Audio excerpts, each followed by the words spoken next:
face as your head. Right! Turn round, you fucker! What?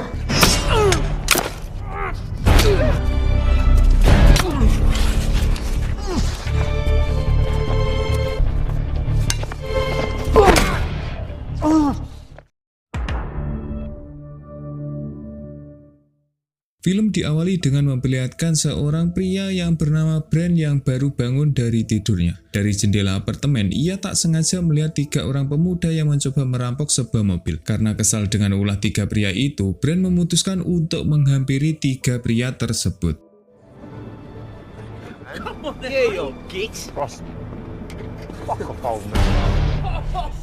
It's a fucking wallet, you cunt! Where is that? Hurley. Usually in the ads. Ternyata Brent adalah seorang detektif dari kepolisian. Akibat dari tindakannya kemarin, kini Brent dipanggil oleh atasannya untuk diberi peringatan. Tapi bukannya takut atau tunduk, Brent malah balik memberikan ancaman pada atasannya tersebut. Sergeant Brand, in the last cell, you're like a hockey stick. Should I go on? Charged with bugging the superintendent's off billiards hall. And just last week, you assaulted, beating a felon on... Begitu dia kembali ke kantor, Brent kembali didatangi oleh kepala kepolisian. Dia kembali diberi peringatan lagi atas tindakannya tempo hari yang memukul beberapa anak muda. Sampai-sampai dia masuk koran halaman pertama dan sekali lagi dia bukannya tunduk. Brent malah membantah dengan memberikan penjelasan tentang anak-anak muda kemarin yang mencoba melakukan. Alhasil, atasannya hanya bisa terdiam mendengarkan penjelasannya. Satu-satunya orang yang dihormati di kepolisian adalah atasannya yang bernama Robert. Mereka berdua sangat dekat. Bahkan siang itu ketika mendiang istri akan dikremasi, Brent adalah satu-satunya orang yang menemani Robert untuk memberikan perpisahan terakhir. Dan untuk mengurangi kesedihan Robert, malam itu Brent bahkan menemaninya minum-minum di sebuah bar. Brand. Where's Fiona?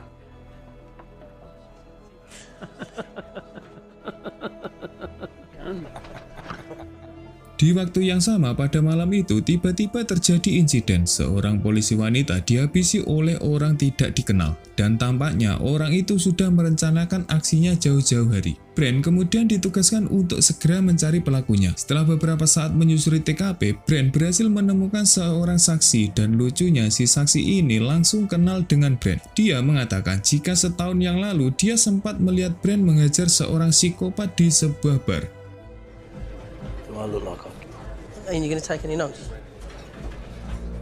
Esok harinya, seorang anggota polisi bernama Porter Nash ditugaskan untuk menggantikan posisi Inspektur Robert yang sejak kematian istri tidak lagi bekerja dengan optimal. Namun, keputusan itu menuai kontroversi di kalangan mereka, karena Porter diketahui sebagai pria pecinta sesama jenis. Belum lagi, dia juga berasal dari wilayah yang berbeda. Alhasil, Porter pun tak berhenti menerima berbagai perilaku yang tak menyenangkan dari para anak buahnya.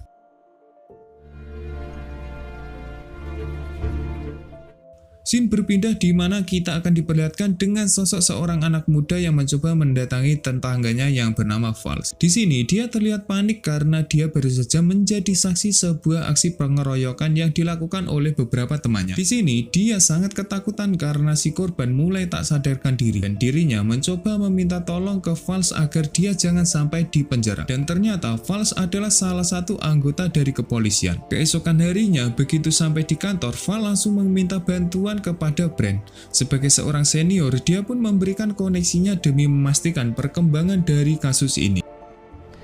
There's a DI owes me one from way back. Name? Stokes. Pelaku dari penembakan kemarin adalah seorang pria bernama Barry. Dan parahnya lagi, dia melakukan aksinya di siang hari. Bahkan dia juga sempat menelpon seorang wartawan dan mengatakan beberapa rencana yang akan dibuat. Yang dimana Barry akan menghabisi 8 orang anggota kepolisian dan begitu selesai menelpon, dia langsung melancarkan aksinya tersebut. What? Cop is to kill. Bye.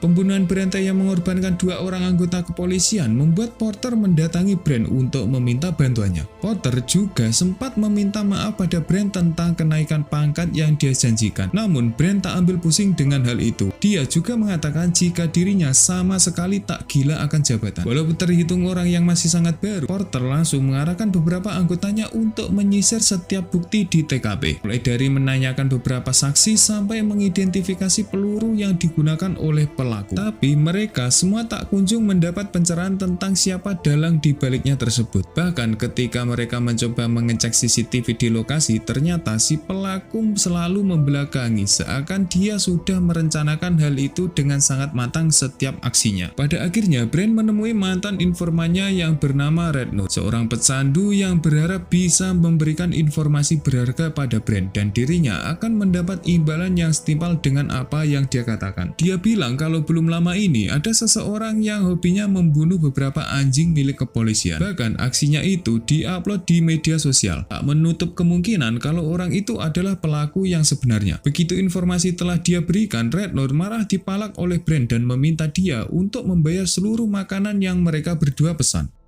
Now you've only realised, Club. Brandy and port and a large scotch. What's a fire and a half?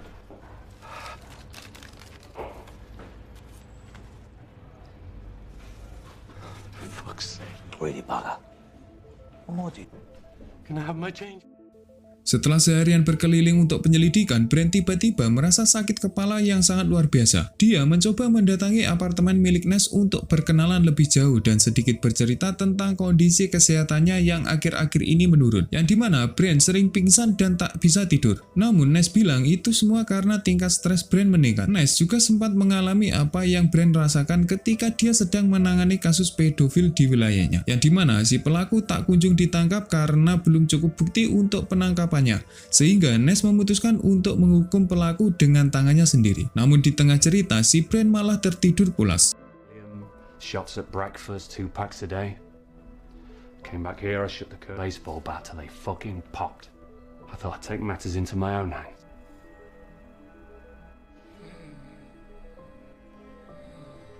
Keesokan harinya, Brand mengajak Ness untuk mendatangi seorang yang diduga sebagai dalang pembunuhan dari anggota kepolisian. Sebelum pergi, dia berterima kasih atas kebaikannya semalam. Di tempat lain, kita akan diperlihatkan dengan Inspektur Robert yang memborong semua alkohol demi menghilangkan kesedihannya. Tapi lama-lama dia sadar jika semuanya itu membuatnya semakin menderita. Makanya dia memutuskan untuk kembali bekerja.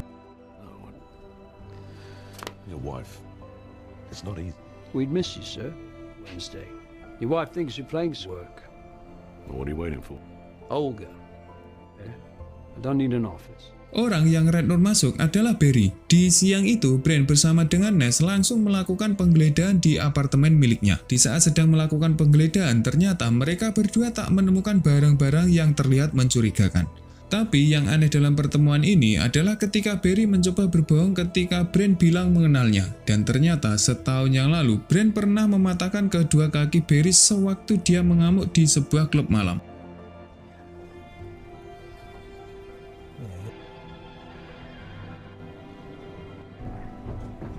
Merasa dilecehkan dengan tingkah dari Brand tadi, Barry kembali bersiap untuk melakukan aksi selanjutnya. Dan alasan mengapa senjata maupun pakaian yang ia gunakan ketika membunuh tak berhasil ditemukan di apartemennya, karena selama ini Barry menyimpan semua bukti itu dalam bagasi sebuah mobil tua. Singkat cerita, polisi yang menjadi target Barry kali ini ternyata adalah Robert.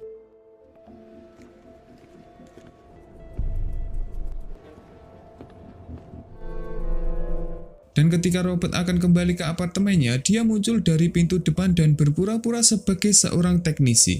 Ketika akan dibunuh, Robert sempat berhasil memberikan perlawanan. Namun pada akhirnya dia terkapar juga.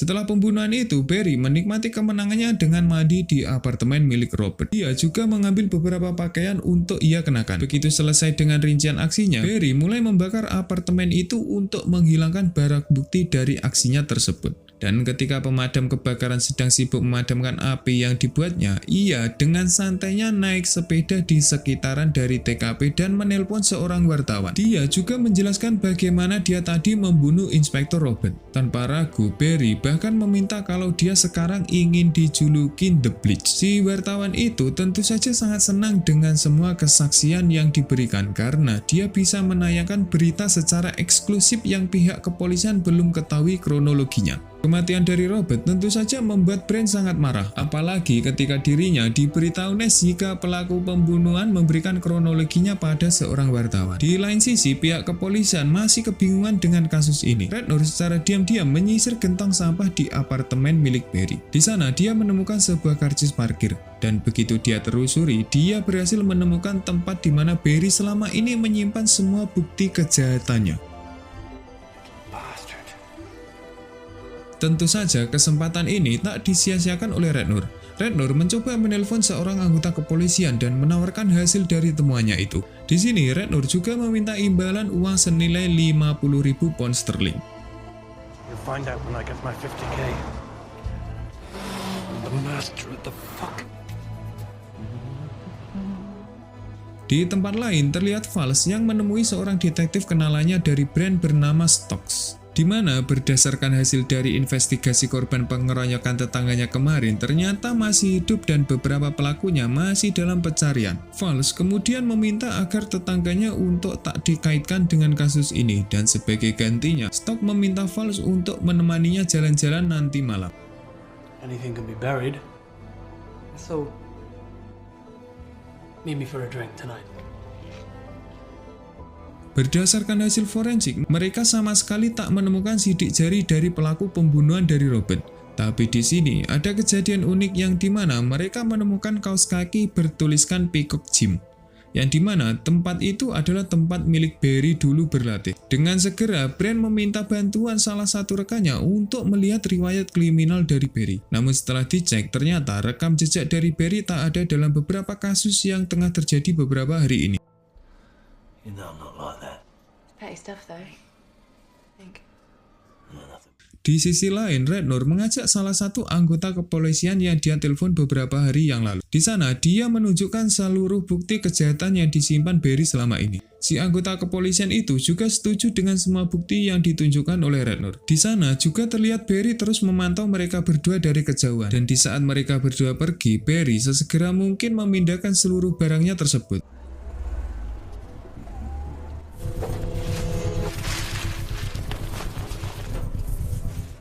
Di sini Rednor mendapatkan apa yang diharapkan. Dia juga memutuskan untuk menghitung jumlah uang di sebuah toilet. Di sana Rednor juga dikejutkan dengan kedatangan dari Barry di belakangnya. Tentu saja Rednor ketakutan bukan main. Dia juga bilang jika dia belum mengatakan namanya ke pihak kepolisian yang bersamanya itu. Tapi sayangnya semua itu sudah terlambat.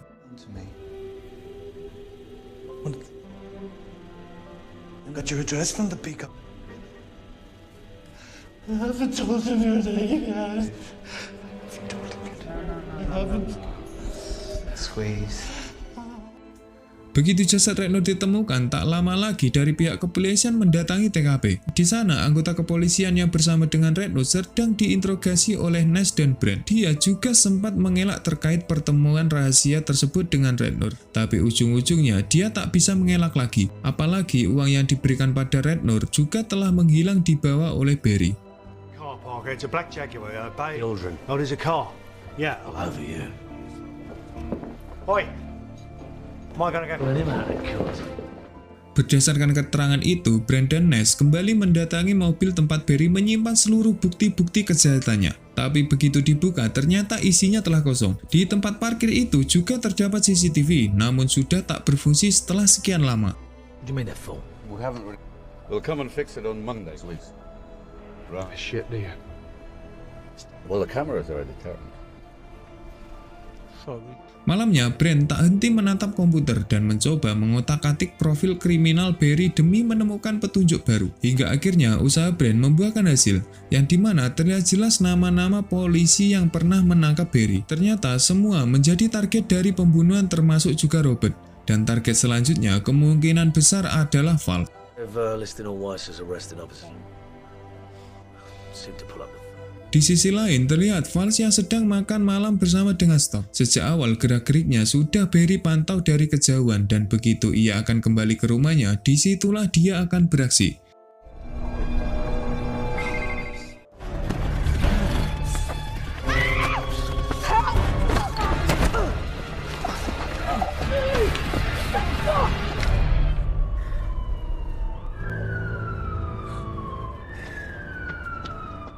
Walaupun Vals berhasil selamat dari penyerangan itu, tapi nyawa tetangganya melayang. Tetangganya itu merupakan anak muda yang kemarin meminta bantuan pada Vals, dan selama ini Vals sudah menganggap anak itu sebagai adiknya sendiri. Di sisi lain, Barry segera pergi dari lokasi menggunakan sebuah taksi. Dia juga sadar jika dirinya saat ini mulai dicurigai sebagai pelaku pembunuhan. Makanya malam itu juga dia memutuskan untuk menginap di sebuah motel.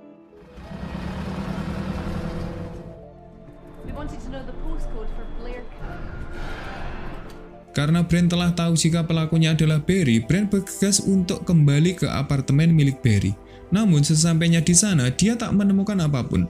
Ness kemudian memutuskan untuk menjadikan Barry sebagai buronan yang paling dicari. Dengan begitu, mereka bisa menyiarkan wajahnya di stasiun televisi. Alhasil tak butuh waktu lama, sopir taksi yang Barry tumpangi semalam melaporkan keberadaan dari Barry. Namun ketika akan digerebek, tiba-tiba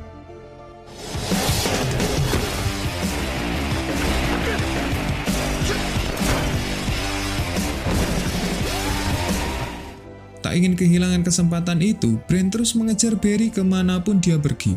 Di waktu yang sama, Ness bersama anggota lainnya mencoba memantau pergerakan Barry dari helikopter. Hingga akhirnya Barry mulai terpojok di sebuah stasiun kereta. Sebenarnya Brent sangat ingin mengejar Barry, apalagi dia adalah orang yang bertanggung jawab atas kematian Robert sahabatnya. Tapi sayangnya pihak kepolisian keburu datang dan mencegah tindakan dari Brent.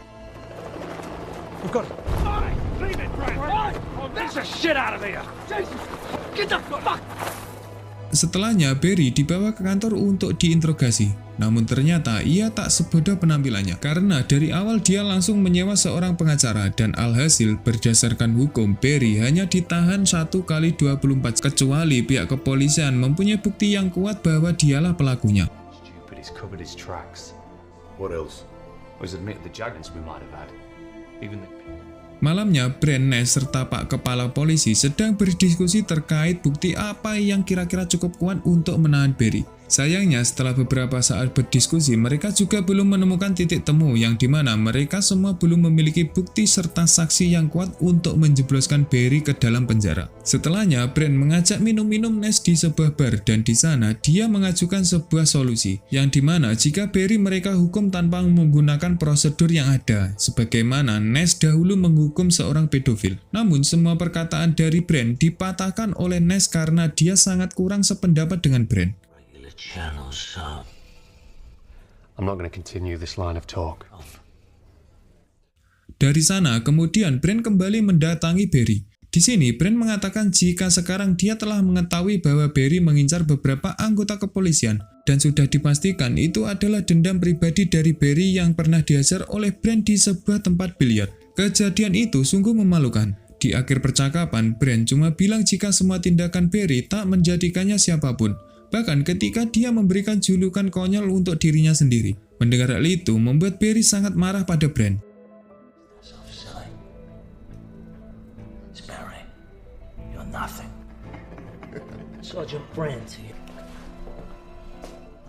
Di sisi lain, Brent mendapat kabar dari Stock kalau belum lama ini Vals kembali menggunakan narkoboy. Bahkan di malam itu, dia juga kembali berpesta dengan rekan-rekannya. Alhasil mereka berdua menyusul ke sana untuk mengembalikannya ke jalan yang benar. Dan ternyata sejak kematian tetangganya, Vals stres berat. Dia juga merasa bertanggung jawab dan dirinya juga sadar kalau pelakunya pasti akan dibiarkan bebas. Karena sampai saat ini pihak kepolisian belum bisa menahannya karena belum memiliki bukti yang cukup kuat.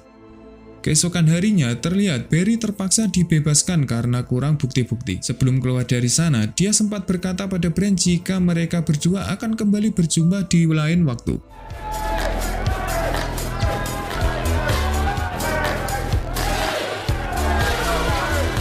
Sejak keluar dari kantor polisi, gerak-gerik Barry telah dipantau oleh 2 orang anggota detektif. Namun hal itu tak mengurungkan niatnya untuk melakukan aksi balas dendam, dan Brand akan menjadi target selanjutnya. Keesokan harinya, Brand bersama dengan rekannya berkumpul di pemakaman Robert. Di tengah keheningan itu, tiba-tiba seseorang yang tak diundang muncul, dan tak lain orang itu adalah Barry. Ternyata Barry telah mencuri setelan pakaian dari Robert kemarin untuk dia kenakan pada hari pemakaman ini. Namun di saat Barry akan melakukan aksinya lagi, tiba-tiba Brand pamit dari pemakaman itu. Tak ingin melewatkan kesempatan emas ini, Barry mulai mengikuti Brand.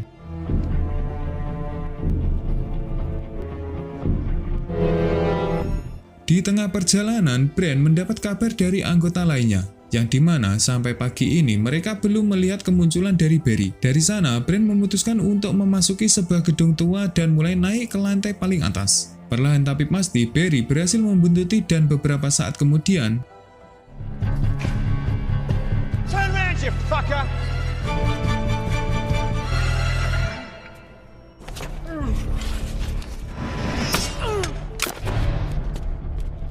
You feel me? No chance. semalam Brand dengan sengaja memancing Barry dan dia juga tahu betul watak dari Barry yang tak bisa direndahkan. Makanya hari ini dia dan Ness sudah menyiapkan sebuah kejutan untuknya. And you. And all you fucking... I'm gonna make fucking... Barry yang merasa tertipu sempat bilang kalau dia akan menuntut pihak kepolisian atas kekerasan yang dia terima. Namun yang tak dia ketahui adalah malam itu Brand serta Ness memutuskan untuk menghukum Barry menggunakan cara mereka berdua.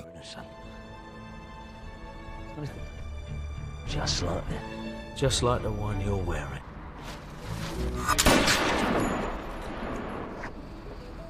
Kasus kematian Barry dikubur dalam-dalam. Orang-orang mengira dia adalah salah satu bagian dari anggota kepolisian yang ditembak mati oleh The Blitz. Dan di akhir film kita akan diperlihatkan oleh kelakuan Brand yang sangat buruk, yang dimana dia melepaskan beberapa ekor anjing pada salah satu rekannya karena sering mengatakan jika Brand sangat buruk menjadi seorang anggota kepolisian. Dan film pun berakhir.